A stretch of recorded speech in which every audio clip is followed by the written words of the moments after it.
Hey, so time for part two of getting the slave and the clutch all set up. So I was kind of in a hurry to get going, and I already got the slave installed, but I'll show it to you.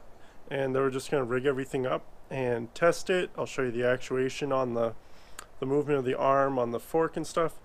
But right now I'll just show you the bracket I made and the Miata slave that's up in my car.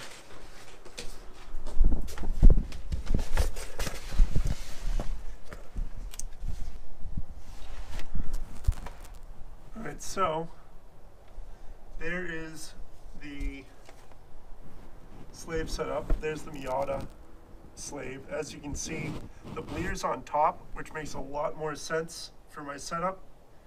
And there's kind of the adjuster and everything. I have a braided line on it, which I will run to the front, and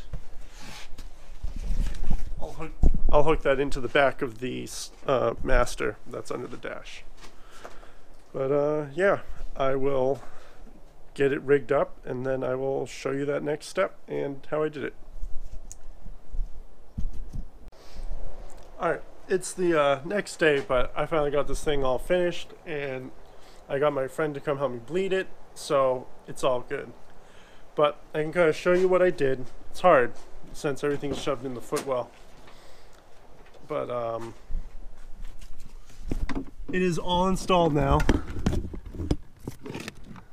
Alright, so there's everything. You can see the hose kind of does a 180 right there.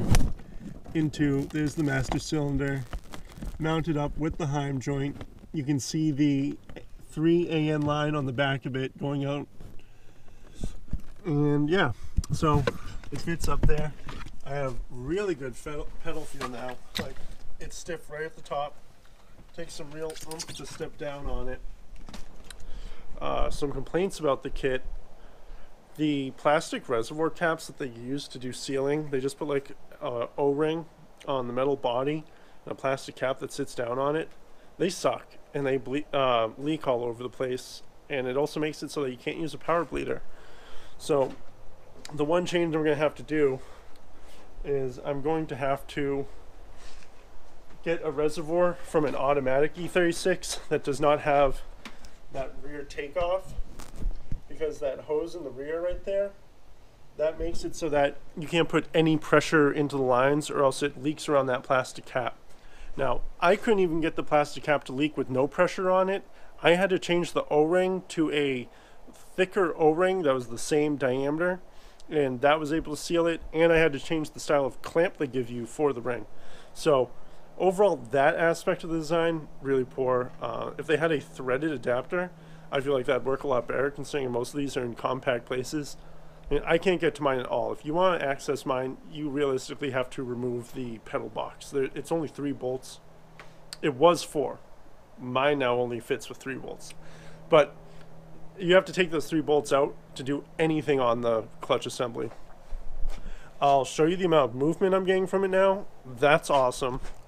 Definitely good. Now that I bled it, I have a ton of movement. So I think that it'll work. I mean, obviously I don't know yet. I haven't run the car. It's up on blocks and stuff, so I can get under it. But I will show you the movement, because I measured it at almost 2 inches of travel. It's about 1.75 inches on the inside of the fork, and it gets better as you move away.